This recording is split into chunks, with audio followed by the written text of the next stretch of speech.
My daughter-in-law said, "This house has new rules now." "This house has new rules now, Margaret," she said, her voice sharp as glass. I stood in the center of my own living room, my hands still wrapped around the teacup I'd been sipping from moments earlier. The same living room where I had celebrated every birthday, every Christmas, every anniversary with my late husband. Now, my daughter-in-law stood there, chin high, like a queen claiming her throne. She glanced at my favorite armchair and added, "For starters, you'll need to move your things out of here. This is our space now." The audacity was almost laughable. Almost. I smiled, not because I agreed, but because I had just remembered something she didn't know. Something that would make her regret every single word she'd just spoken. The thing about new rules is, they only work if you actually own the game. And in this house, I still owned everything. Next, I'll tell you exactly how we got to this moment. I met Daniel's wife, Claire, for the first time 5 years ago, on a rainy Saturday afternoon. Daniel had brought her over for lunch, and I remember watching them step in from the porch, dripping water onto the welcome mat I'd kept for 20 years. Daniel's arm was wrapped protectively around her, his smile wide in a way I hadn't seen since he was a teenager. Claire looked radiant, auburn hair damp from the rain, eyes the color of polished amber. She had this way of making you feel like you were the only person in the room when she spoke to you. Or maybe I just wanted to believe she did. From the moment Daniel introduced her, "Mom, this is Claire. Claire, this is my world." I opened my arms. I thought, thank God, he's found someone to love him the way his father and I always hoped for. My husband, Peter, had passed away 3 years before that meeting. 37 years of marriage ended in the quiet hush of a hospital room, with my hand in his and the sound of rain against the window. He had been the kind of man who never raised his voice, but could silence a room with one look. Losing him felt like the world had tipped off its axis, and the only thing keeping me steady was Daniel. I poured myself into supporting my son, cooking dinners for him when he worked late, helping with his laundry, even paying off the last of his student loans when his hours at the firm were cut. I had done the same for Peter's parents before they passed. In our family, you didn't measure love in grand gestures, but in the small, consistent acts that said, "I'm here. I'll always be here." So, when Daniel told me he and Claire were getting married, my heart swelled. I offered them the backyard for their wedding, the one Peter had landscaped himself, with the white roses he planted the year Daniel was born. Claire seemed touched at first. She even called me Mom once or twice in those early days. The house was my sanctuary, the place Peter and I had built from the ground up. Every wall held a story. The kitchen island had a faint burn mark from the time Daniel tried to make pancakes for me on Mother's Day at age 10. The banister on the stairs still wobbled slightly from when he'd slid down it too fast as a boy. And the library, Peter's pride, smelled of leather-bound books and cedar. When Daniel and Claire had trouble finding a house they could afford in the city, I didn't hesitate. I offered them the upstairs floor, 2 bedrooms and a bath, rent-free until they got on their feet. "It'll be like family again," I said, and meant it. At first, it worked beautifully. We'd share Sunday breakfasts, Daniel at the head of the table, Claire laughing as we swapped stories. She brought me fresh flowers for the dining room every week. I thought, this is the daughter I never had. When they had their first child, Emily, I became the built-in babysitter. I loved every second of it. The house was filled with laughter again, the clatter of tiny feet on hardwood floors, the soft cooing from the nursery upstairs. I didn't keep track of the hours I spent watching Emily, or the countless dinners I made when they came home late from work. I didn't calculate the cost when I covered their groceries for the month Daniel lost his job. That's what family was for. But over time, small shifts began to appear. They stopped eating dinner with me, claiming they were too busy. Claire began redecorating the upstairs. Not a problem until she started making changes downstairs without asking. A new rug in the living room, my curtains replaced. The photographs of Peter and me moved into the hallway to make the space feel more modern. Still, I told myself it was nothing. I'd survived bigger storms in my life. I was just happy to have Daniel and Emily under my roof, where I could see them every day. What I didn't realize then was that, while I saw the house as the heart of our family, Claire saw it as something entirely different. Something she wanted to reshape, to claim. The woman I once thought of as a daughter was quietly drawing a line in the sand, and I, without knowing it, was already standing on the other side. It was a Tuesday afternoon in late spring, one of those days where the sunlight spills lazily through the curtains and you can smell lilacs from the garden. I'd just brewed a pot of Earl Grey and set out a plate of shortbread when Claire came downstairs. She sat across from me at the kitchen table, cradling her mug in both hands. There was a smile on her lips, but it didn't quite reach her eyes. "Margaret," she began, almost too casually, "have you ever thought about what will happen to the house? You know, when you're gone?" I remember the clink of my spoon against the teacup, the way the sound seemed louder than it should have. "Why do you ask?" I kept my tone light, though my stomach tightened. She shrugged, as if the question were innocent.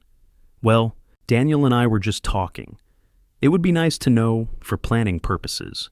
I mean, Emily will need her own room eventually, and this house. It's such a big part of our lives now." I told her, as I had told Daniel years ago, that the house was in my name, mortgage-free, and that it would stay that way for as long as I was alive. I even laughed it off, thinking maybe she was just curious, but something in the way she nodded, a slow, measured nod, as if she were making a mental note, left a faint chill in the room. After that day, little things began to happen. The armchair Peter always used, the one I still sat in every morning with my coffee, disappeared from the living room one weekend while I was out visiting an old friend. When I asked where it had gone, Claire said she'd moved it to the garage to open up the space. The family photos on the mantel, the ones from Daniel's childhood, were replaced with sleek black and white prints of cityscapes. My knitted throw blanket vanished from the couch. When I gently questioned her about these changes, she'd smile and say, "Oh, I thought it would make the place look fresher.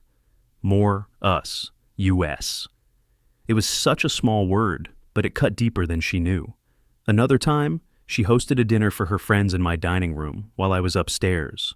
I hadn't been told about it until I came down to find strangers laughing around the table, sipping wine from my crystal glasses.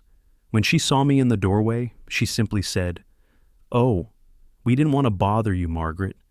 You seemed tired." I began to notice how Daniel avoided these conversations. If I mentioned something Claire had done, he'd sigh and say, "Mom, she's just trying to make the place feel like home." It was already a home, my home. Then came the incident with the keys. One evening, I returned from the grocery store to find the locks changed. My key wouldn't fit.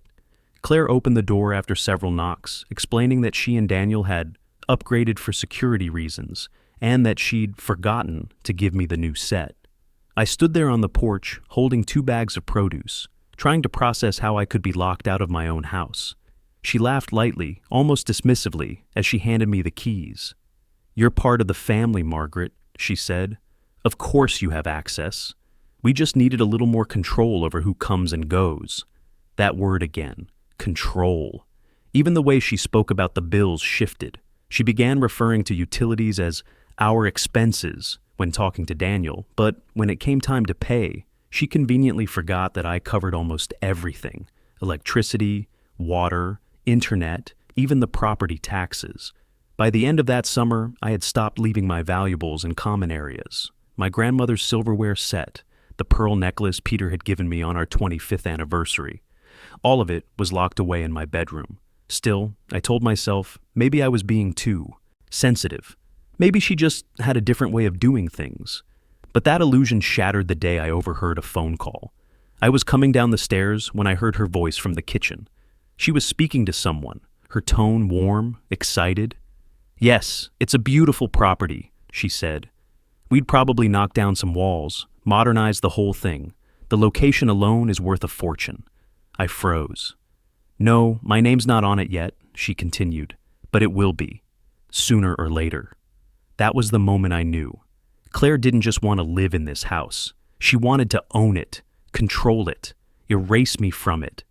And though I stayed quiet then, a part of me began to sharpen. Because if she thought she could outmaneuver me in my own home, she was about to learn exactly who she was dealing with. It was one of those bone-deep cold mornings when the frost clings to the windows, and even the kettle takes longer to boil. I was in the kitchen, humming softly to myself as I buttered toast, when I heard footsteps on the stairs, firm, deliberate, not the light patter of Emily or Daniel's heavier tread. Claire walked in, not in her usual leggings and sweater, but in a tailored cream blouse and black slacks. Her hair was perfectly smoothed, makeup just so. She carried herself like someone about to deliver a presentation. And, in a way, she was. "Morning," I said, sliding the toast onto a plate. She didn't answer right away. Instead, she placed a folder down on the kitchen counter, as though setting the stage. Finally, she looked up at me with a smile that didn't touch her eyes. "Margaret, we need to talk about some changes." I set the butter knife down slowly. "Changes?" "Yes." She opened the folder and began pulling out printed sheets, diagrams of the living room, photos of furniture from online catalogs, even a bullet point list titled House Rules, 2024. "Daniel and I have been thinking, since we're all living here, it's time we formalize things a bit.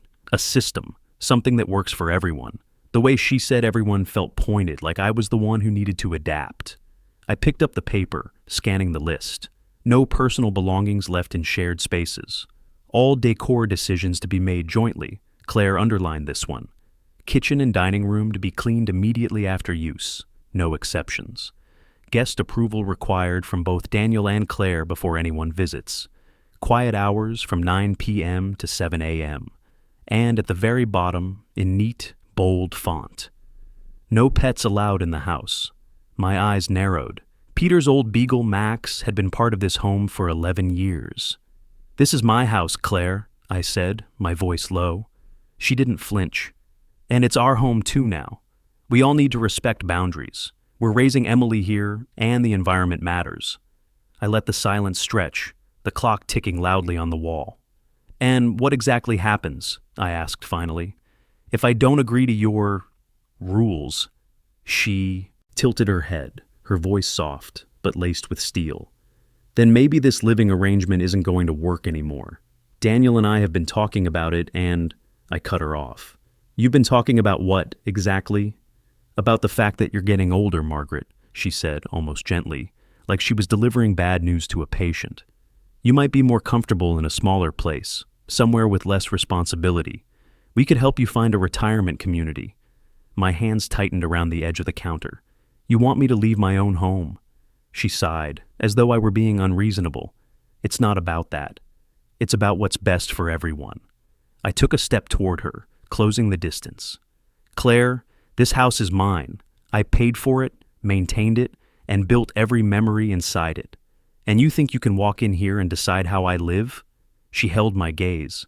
"I think this house has new rules now, Margaret, and it's time you adjusted." Something in me went still then. Not anger, not sadness, but a deep, cold clarity. "Is Daniel in on this?" I asked. She smiled faintly. "He agrees we need changes." The room felt suddenly smaller, the air sharper. I realized then that she wasn't just overstepping. She was staking a claim. And Daniel, my own son, was letting her. I picked up the house rules paper again, folded it neatly, and tucked it into my apron pocket. "Thank you for letting me know your expectations," I said, my voice calm, almost pleasant. "I'll think them over." She seemed surprised at my composure. "I'm glad we can talk about this like adults," she said. But as she left the kitchen, her heels clicking on the hardwood, I wasn't thinking about her rules. I was thinking about the title deed locked in my desk drawer, about the power of signatures, about the fact that, in every legal sense of the word, this house was mine. And no amount of printed bullet points could change that.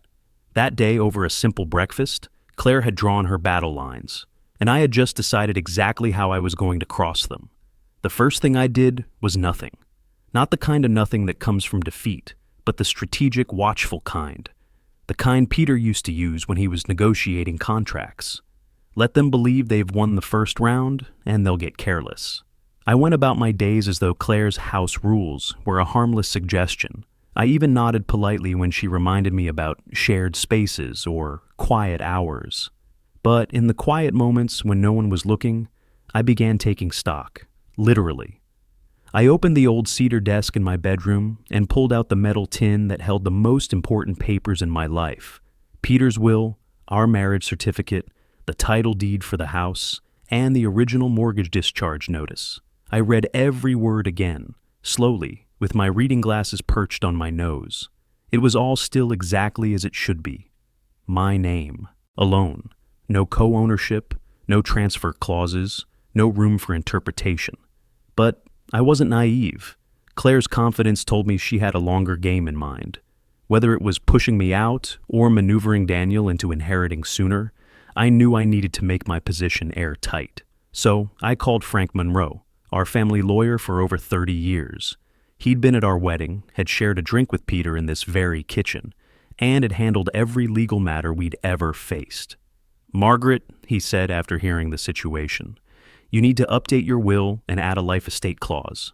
That way, no matter who inherits, you have the legal right to live here until you pass. No one can remove you." I smiled. "Make it happen, Frank." Next came the financials. I'd always kept the household expenses under my control, but Claire had been inching into that territory with her "our bills" talk. I went to the bank and shifted all utility accounts firmly into my sole name, with online access passwords changed. I also set up a new account, one Claire and Daniel knew nothing about, for any unexpected expenses in the coming months. Then I started gathering information.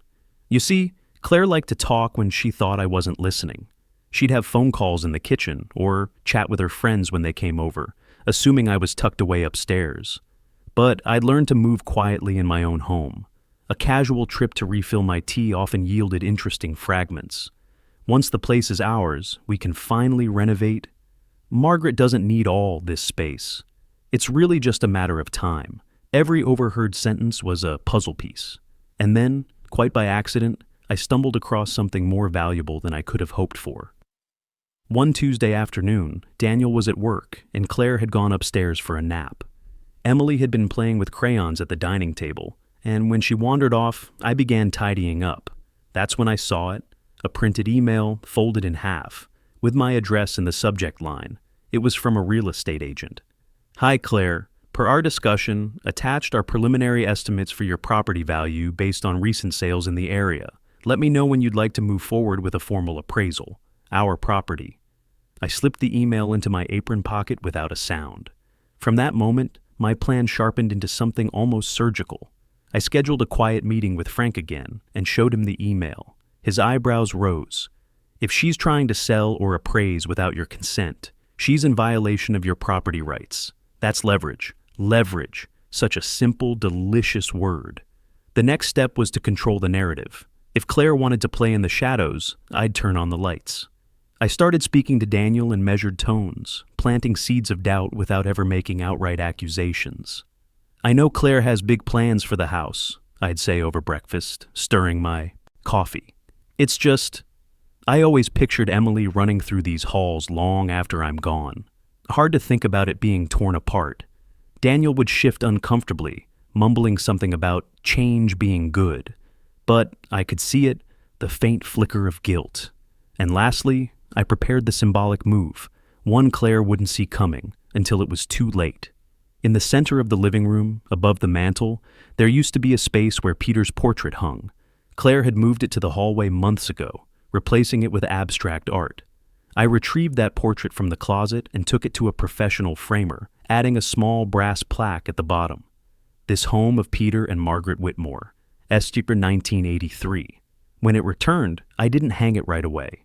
No, that moment would be saved for after the final play. Because soon, very soon, Claire would learn the difference between living in a house and owning one. And I was going to make sure the lesson lasted her a lifetime. The day I set my plan in motion started like any other. Quiet, ordinary, unremarkable. And that was exactly why it worked so perfectly. The morning it began, the sky was a flat pewter gray. The kind of light that makes the world feel hushed, as if it knows something is about to happen.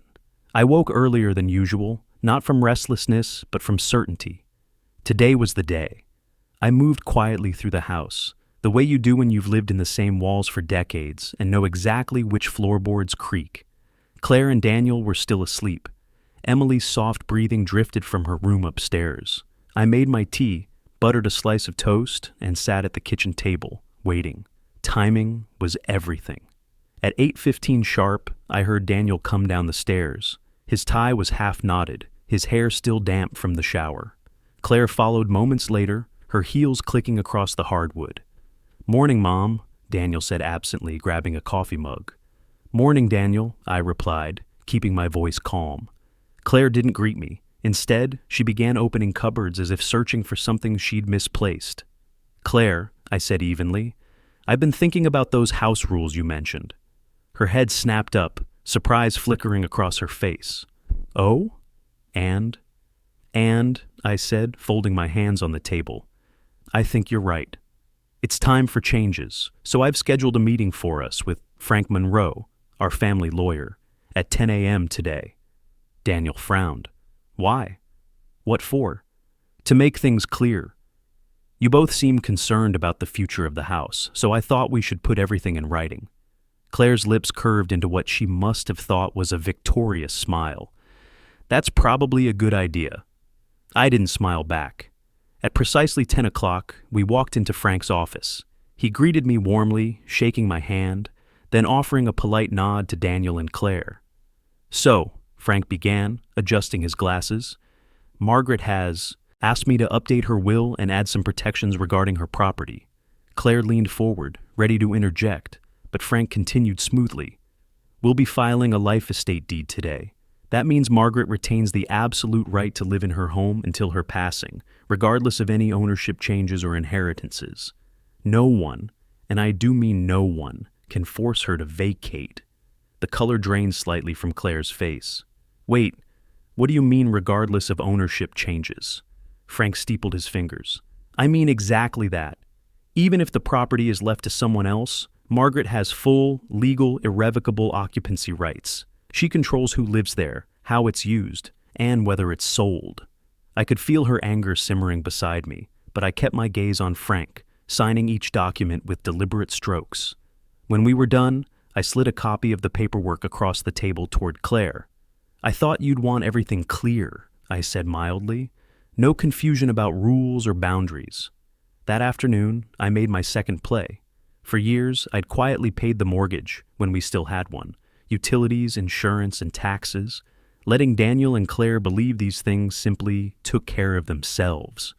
But as of that day, all bills and household accounts were officially redirected to me alone. The online passwords were changed. The mailing address for every utility was updated to my private P.O. box. At dinner that night, when Claire mentioned the internet being slow and asked if we should upgrade our plan, I smiled. "I'll take care of it. The accounts are under my name after all. Always have been." I watched the realization sink in. She had no access, no control, no leverage. 2 days later, I enacted the most visible part of my plan. While Claire was out running errands, I hired a local handyman, a friend of Peter's, to reinstall Peter's portrait above the mantel. The brass plaque gleamed beneath it. "This home of Peter and Margaret Whitmore, established." 1983. When Claire walked in and saw it, she froze in the doorway. "I thought we agreed on modern decor," she said, her tone tight. "We didn't agree on anything," I replied. "This is my home, Claire, and it's going to reflect its history." For the first time, she didn't answer. A week later, I made my final quiet strike. While Daniel was at work and Claire was upstairs, I left a printed copy of the real estate agent's email, the one I'd found, on the kitchen counter, right beside the coffee maker. No note, no explanation. I heard her come down, heard the pause as she saw the paper, heard the sharp intake of breath. When I stepped into the kitchen, she was holding it like it might burn her fingers. "Where did you—" she started. "Doesn't matter," I said, my voice calm but firm. "What matters is that I know. And now you know that I know." Her mouth opened, closed, no words came. "If you ever again try to make decisions about my house without my consent," I continued, "this paper and a full account of every conversation you've had about selling my property will be handed to Daniel, and if necessary, to a lawyer." I turned and left her standing there, the silence heavy as stone. From that day forward, Claire's behavior shifted. She no longer brought up rules. She no longer moved my belongings or hosted friends without asking. She didn't smile at me much, but I could live without that. Daniel, for his part, seemed unaware of the full storm that had passed. But he noticed enough to comment one evening. "Things seem calmer lately." "They are," I said, sipping my tea. But I wasn't finished. Calm was good. Yes, but justice. That was better. The final move was still to come, and it would be the one she never saw coming. It arrived not with shouting, but with the quiet thud of an envelope on the kitchen table, an envelope that would bring Claire's plans crashing down for good. It was a Friday afternoon in early March, the kind where the air smells faintly of thawing earth and the first promise of spring. I was in the kitchen arranging fresh daffodils in a vase when the doorbell rang. Claire was the one to answer it. I heard the low murmur of voices, hers and another man's, followed by the rustle of papers. When she stepped into the kitchen, she was holding a thick cream-colored envelope. "For you," she said, her tone clipped. I dried my hands on a dish towel before taking it. My name was printed in bold type across the front.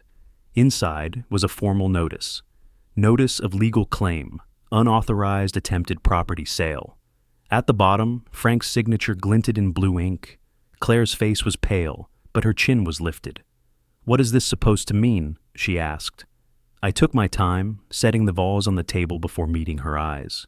"It means, Claire, that the conversations you've been having about selling this house, without my consent, have been documented. It means that every email, every phone call, every little scheme you thought I didn't know about, is now part of a legal record." Her jaw tightened. "You had no right." "I had every right," I cut in, my voice low and steady. "Because this is my home. And you crossed a line the moment you tried to treat it like yours." Daniel walked in just then, looking from me to Claire. "What's going on?" I handed him a copy of the notice. He read it once, then again, slower. His eyes flicked up, sharp with disbelief. "Claire, is this true?" She opened her mouth, but nothing came out. The silence between them stretched, heavy as a stone wall. "I trusted you," he said finally, his voice flat. "You told me you just wanted to make this place comfortable. You never said—" He stopped, shaking his head. "You never said you were trying to sell it out from under my mother." Claire's cheeks flushed crimson. "I was thinking about our future." "Our future doesn't come at her expense," Daniel snapped. I watched him, my son, standing there with a quiet fury I hadn't seen in years. Something in me ached, but there was also a small, undeniable satisfaction. Frank's notice wasn't just a warning. It was a statement of fact. If Claire attempted anything further, there would be immediate legal consequences, including restraining orders and potential fraud charges. I'd made sure of it. Over the next week, the atmosphere in the house shifted entirely. Claire barely spoke to me, her heels clicking on the floors like punctuation marks of disapproval. But the tension was no longer mine to carry. It was hers. I began reclaiming my spaces, bit by bit. My knitted throw returned to the couch. Peter's armchair was brought back in from the garage. The scent of my old lavender candles filled the living room again. One evening, I found Daniel in the study, staring at the portrait of his father above the mantel. "I'm sorry, Mom," he said quietly. "I should have seen what was happening sooner." "You see it now," I told him. "That's enough." The next morning, Claire packed a small suitcase and left for a visit to her sisters. She was gone for 2 weeks. When she returned, she moved through the house like a guest, not a ruler. But I knew, and so did she, that something had broken beyond repair. Her power here was gone. And the best part? I hadn't raised my voice once. In the weeks that followed, I found a kind of peace I hadn't felt in years. And yet, the true satisfaction came not from winning, but from the quiet reminder I left behind. One final message about who this house would always belong to. Life after the storm felt lighter. The house sounded different without the constant undercurrent of tension. I could hear the creak of the stairs again without bracing for another discussion about rules. The kitchen smelled of cinnamon on Sunday mornings, the way it used to when I baked for Peter. Even Max seemed calmer, his old beagle sighs filling the living room as he dozed in his rightful spot by the fireplace. Claire stayed polite but distant. She no longer redecorated without asking. She no longer mentioned our expenses or shared decision-making. She moved through the home with a kind of caution, as if she were aware that every step was on my terms now. Daniel seemed to understand at last that generosity had limits. He began helping more around the house, even suggesting that he and Claire start looking for a place of their own to give you more space, Mom. I didn't answer immediately. I just smiled and let him think it was his idea. The final touch came on a quiet Saturday morning. I had the brass plaque beneath Peter's portrait, polished until it gleamed, and then I added a small frame note on the mantel. This home was built with love, lived in with respect, and will remain in the hands of those who honor both. I didn't point it out to anyone. I simply left it there, where the sunlight would hit it every afternoon. Weeks passed, spring turned to early summer. Claire never tried to test the boundaries again. Maybe she learned the lesson, maybe she was simply biding her time. But either way, I had what mattered: my peace, my control, and my home. One evening I sat in the living room with a cup of tea, watching Emily play with building blocks on the rug. She looked up at me and grinned, her tiny voice saying, "Grandma's house." That, more than anything, was the victory. Because houses aren't just wood and nails, they're history. They're the laughter in the walls, the quiet moments in the kitchen, the hands that built and cared for them. And no one, not greed, not entitlement, not arrogance, can take that away unless you let them. I'd been underestimated, as elders often are. People forget that with age comes not just years, but strategy, patience, the ability to wait for the right moment, then act with precision. Claire had wanted to make new rules. In the end, the only rule that mattered was this: if you want to live in someone's home, you live with respect. If you can't, you leave. I took a slow sip of my tea, letting the warmth settle in my chest. Somewhere upstairs, Daniel and Claire were talking in hushed voices. Emily was stacking another block. And outside, the roses Peter had planted were beginning to bloom again. Yes, the house was mine. The peace was mine. And so was the final word. Never mistake kindness for weakness. A calm voice can carry more power than a raised one, and a steady hand can hold a fortress better than any locked door. In the end, respect is the only true currency in a family, and those who refuse to give it will find themselves bankrupt.